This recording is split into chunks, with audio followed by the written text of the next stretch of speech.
예수님께서 디베랴 바닷가에 나오셔서 제자들에게 한 마리 고기도 잡지 못한 그들에게 배의 그물을 배의 오른편으로 던져라, 그렇게 말씀하셨습니다.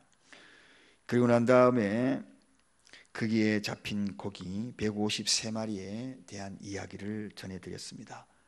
거기서 끝나지 아니하고 계속해서 그들을 육지로 인도하여서 숯불을 피우고 생선과 구운 떡을 김이 모락모락나는 그러한 것들을 제자들에게 와서 조반을 먹어라, 아침을 먹어라, 이렇게 따뜻하게 말씀하시는 그러한 대목을 소개를 해드렸습니다. 자, 거기서 이제 식사가 다 끝나고 난 다음에 조반을 먹은 후에 주님이 무겁게 입을 여십니다. 시몬 베드로에게 요한의 아들 시몬아, 네가 이 사람들보다 나를 더 사랑하느냐 하면서 오늘 이야기가 전개가 되고 있습니다. 어쩌면은 오늘 이 시간에도 여러 가지 비교할 것들과 함께 우리에게 질문하시는 주님의 음성이 아닌가. 여러 가지 갖가지 것들이 놓여 있는 것들이 주님과 그것들과 사랑의 비교를 주님이 물으시고 계신다면 우리는 과연 어떻게 대답할 건가? 요한의 아들 시몬아, 네가 이 사람들보다도 나를 더 사랑하느냐? 네가 여기에 있는 모든 것들보다도, 환경들보다도, 사람들보다도 더 사랑하느냐? 꼭 굳이 여기는 사람일 뿐이겠습니까? 물질도 될 수 있고 갖가지 내가 좋아하는 그 가운데에 그것들과 비교하여서 내가 더 사랑하느냐, 이렇게 질문합니다. 이 질문은 굳이 비교하는 그 질문 속에 담긴 의도가 있습니다. 다른 것이 아니라 정녕 나를 사랑한다면 네가 돌아야 할 네 자리가 있다는 것입니다. 이 베드로의 자리가 어디입니까?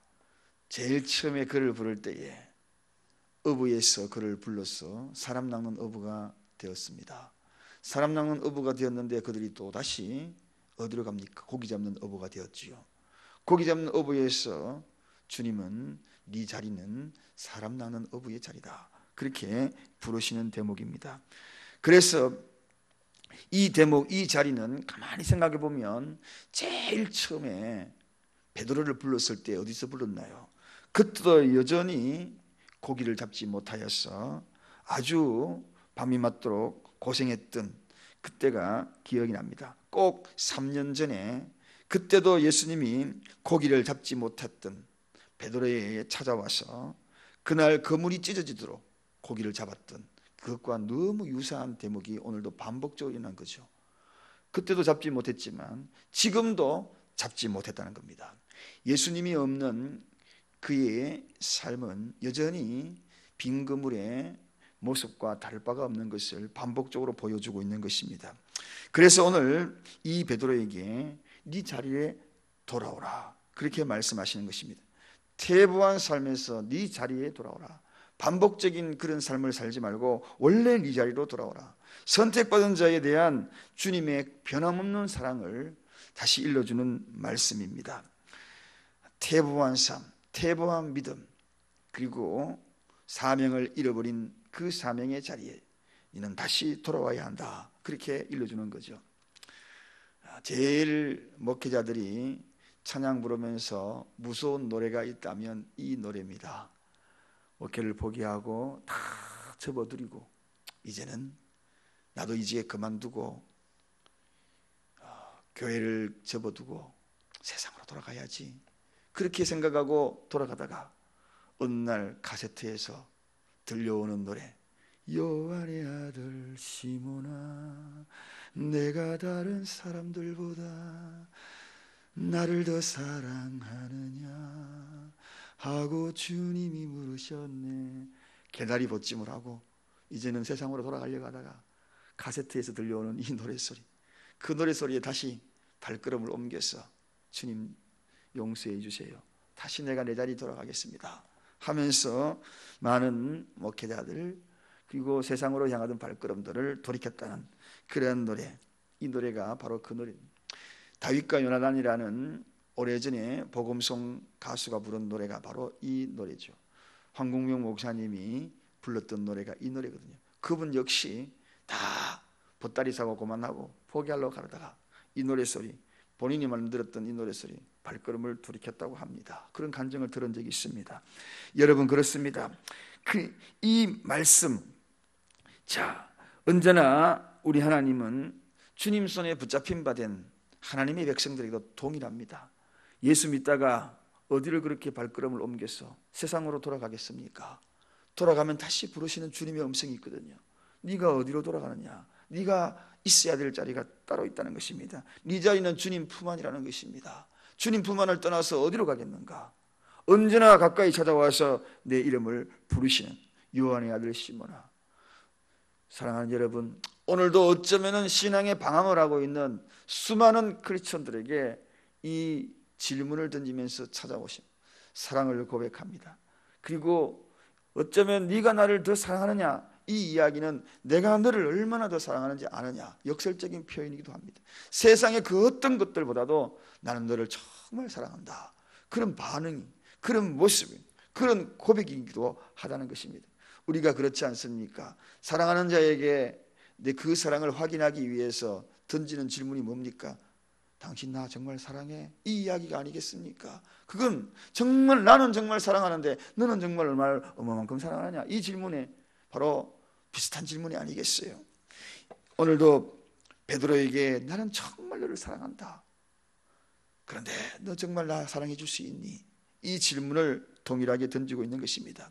그것도 3번씩이나 던지고 있는 것을 봅니다. 이 3번을 왜 질문을 했을까? 여러 가지 제가 과거에 이야기했던 아가파오와 필레오의 사랑을 오늘은 이야기하지 아니하고 이 3번의 질문에 곰곰이 생각해 보니 여기에는 특별한 은혜가 있는 것 같습니다. 그것은 다른 것이 아니라 베드로가 예수님을 몇 번 부인했나요? 3번 부인했지 않습니까? 예수님을 3번 부인했던 이 베드로의 그 실수와 아주 유사한 관계가 있는 것을 오늘 이 말씀을 통하여 깨닫습니다. 네가 3번을 부인했으니까 이제는 3번을 부인한 그것을 3번의 사랑으로 회복하라는 것입니다. 사랑하는 여러분, 그리고 오늘 그 부인한 장소가 어디였나요? 그날도 재판장에는 모닥불이 피워지고 있었습니다. 숯불이 피워지고 있었거든요. 그 숯불의 얼굴이 벌게가지고 계집종이 물었을 때에 예수님을 3번 부인했잖아요. 그런데 오늘도 여전히 어디입니까? 숯불 앞이라는 겁니다. 숯불 앞에. 숯불 앞에서 동일하게 지금 베드로에게 질문하고 있다는 겁니다. 우리 주님은 참으로 그런 질문의 이 모든 과정들을 보면 참 사람의 마음을 아주 감동시키기에, 그리고 돌이킬 때에는 그 돌이킴의 그 순간순간까지도 세심하게 그 모든 것들을 회복할 수 있고 떠오르게 만들어가지고 완전하게 돌이키기를 원하는 그러한 모습입니다. 네가 나를 3번 부인했지, 그러니까 이제 동일한 질문을 너에게 던지니까 그 3번 부인한 기회를 다 허락해 줄게. 한 번 사랑한다 그 이야기하면 2번씩이나 부인했던 게 또 마음에 걸릴 거 아니냐. 그러니까 3번 다 회복해라. 다 회복해라. 온전한 회복을 해라. 그리고 그때 여전히 숯불 그 앞에서 부인했잖아. 근데 지금도 오늘은 여전히 이 숯불이 아니냐. 그때 기억하면서 이제는 온전히 돌이키라. 그래서 예수님이 3번씩이나 이렇게 질문하면서 사랑을 고백하는 겁니다. 이 질문에 베드로의 고백을 보면, 대답을 보면 이 대답 속에 담겨 있는 것은 굉장히 성숙한 대답으로 바뀌는 것을 봅니다. 이 베드로가 이제는 과거에 처음 불렀을 때, 제일 처음에 베드로를 불렀을 때 그때는 내가라는 단어로 끝납니다. 주님을 따르겠다는 자기 주체가 자기였어요. 내가 그렇게 하겠다, 내가 따르겠다 그랬는데 오늘 보니까 내가 그것을 뛰어넘어서 주께서 아십니다. 그리고 주체가 바뀌는 거죠. 여러분, 신앙생활에 주체가 바뀌면서부터 진짜 신앙생활 되는 거예요. 주인이 그동안에 나였어요. 신앙생활하면 끊임없이 내가 중심이었습니다. 그런데 오늘 보니까 주께서 아십니다. 주께서 아십니다. 내 인생 주께서 아시고, 내 삶 주께서 아시고, 내가 걸어가야 될 길 주께서 아시고, 심지어는 내가 사랑하는 거, 내 속에 사랑하는 거, 이거 주님이 아십니다. 여러분, 3번씩이나 부인했던 그 질문, 그것을 깨닫고 온전히 돌이켜서 이제는 주님이 아십니다. 그렇게 바뀐 겁니다.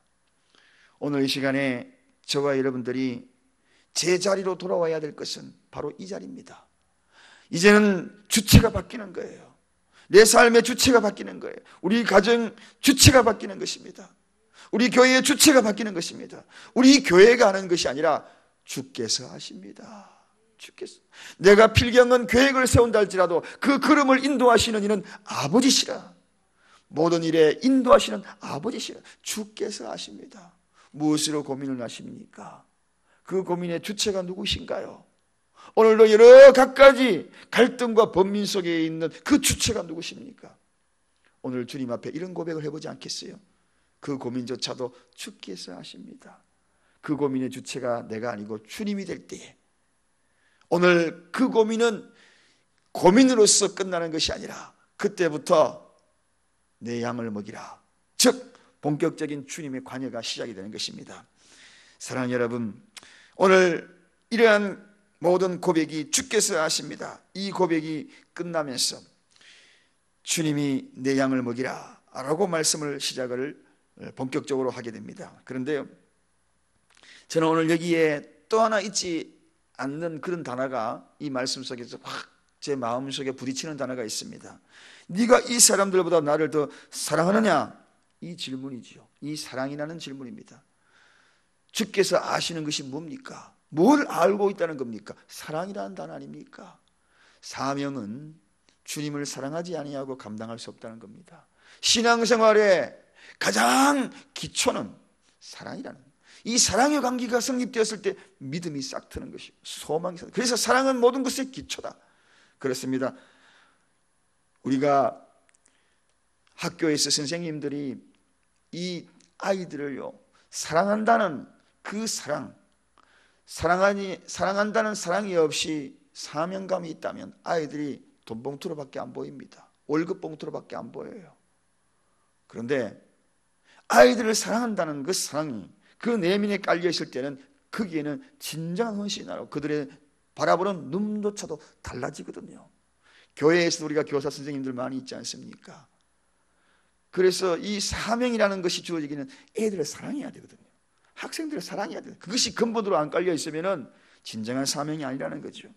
오늘 그럴 때에, 그 사랑이 있을 때에, 즉 사명과 사랑은 밀접한 관계다.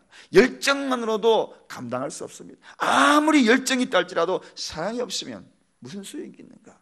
아무리 선교지에 나간다 할지라도 사랑이 없으면 무슨 소용이 있는가? 아무것도 아니라 성경에는 그렇게 소개하고 있지 않습니까? 네 몸을 불살라 준다 할지라도, 불사르는 열정이 있다 할지라도 그 배경에 사랑이 없으면 그것은 사명이 아니라는 것입니다.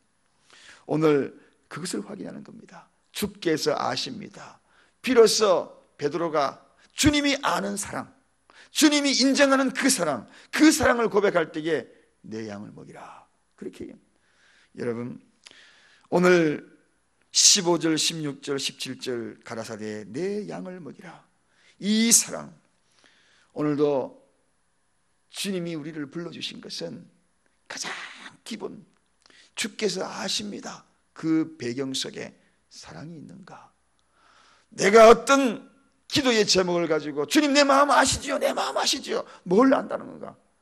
궁극적으로 기도의 제목은 사랑이라는 배경이 밑에 깔려야 된다. 그 배경이 깔릴 때에 내 양을 먹이라, 즉 하나님의 응답이 일어난다는 것입니다. 그것과도 유사한 그러한 이야기가 아니겠습니까? 오늘 이 말씀을 생각하면서 우리의 이름을 부르고 그 자리에 돌아와라. 그리고 질문을 던지고 내가 객체가 주체가 바뀌는 그런 순간이 일어나고, 그리고 사랑을 확인할 때에 하나님은 진정한 그 모든 기도의 응답과 동시에 우리에게 해야 될 일들을 일러주실 것이라 생각합니다. 그런 새벽이 되시기를 간절히 축원드립니다. 기도하겠습니다. 하나님 아버지 감사합니다.